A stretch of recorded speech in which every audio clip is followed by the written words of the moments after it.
эти ценности отстаивать.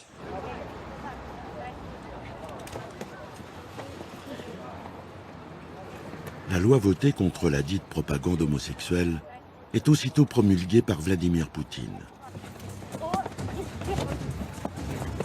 Il sait parfaitement ce qu'il gagne à prendre la défense des valeurs traditionnelles et s'assure l'attachement des groupes les plus conservateurs. Sodome et Gomorre. Pourquoi l'accepterions-nous? Pourquoi ne pas fusiller tout de suite ces pervers qui vont semer ces idées? Il faut les éloigner de la société.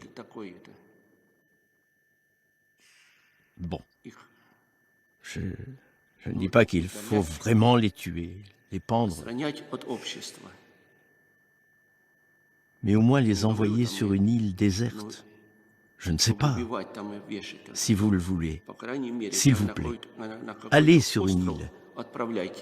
Vivez là-bas, prospérez. Mais il faut empêcher qu'ils aient des contacts avec le monde, avec l'Europe. Autrement, où va-t-on?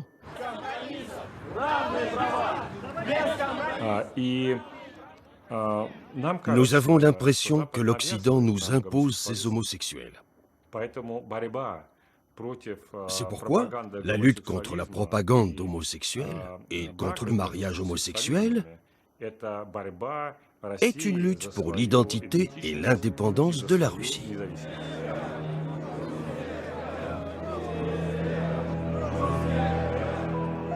Poutine persiste d'autant plus dans cette voie qu'il s'est rapproché d'idéologues orthodoxes, ultranationalistes, comme Alexandre Douguine. La lutte des pédérastes contre l'humanité, c'est en quelque sorte la lutte politique aujourd'hui, parce que la classe dirigeante est, disons, aux côtés des pédérastes comme une phase de développement de l'idéologie libérale. Ces attitudes ont facilement trouvé un écho dans quelques pays européens comme en France, notamment dans les groupes contre le mariage pour tous ou proches du Front National. Dans ce contexte, il est instructif de voir les participants français d'un colloque dans un institut russe de Paris en présence de leurs députés. La France et nous tous, nous allons gagner ce combat, mais c'est Dieu qui nous donnera la victoire. Je vous remercie. Cette mobilisation contre le mariage homosexuel, il faudrait appeler le mariage génétiquement modifié, en somme. C'est pas un OGM, c'est un MGM, d'une certaine façon. Je dis que nous avons besoin de vous dans cette période qui est particulièrement difficile. J'ai retenu, madame, tout à l'heure que vous avez parlé de la douce France, vous avez parlé de la belle France. J'avoue que cela m'a fait chaud au cœur et la seule chose, c'est que je ne sais pas si actuellement nous pouvons parler de douce France, malheureusement. Мы видим, как многие евроатлантические страны фактически пошли по пути отказа от своих корней, в том числе и от христианских ценностей, составляющих основу западной цивилизации.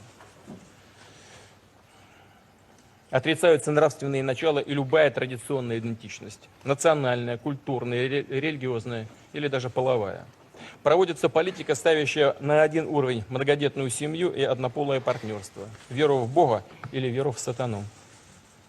Эксцессы политкорректности доходят до того, что всерьез говорится о регистрации партий, ставящих своей целью пропаганду педофилии.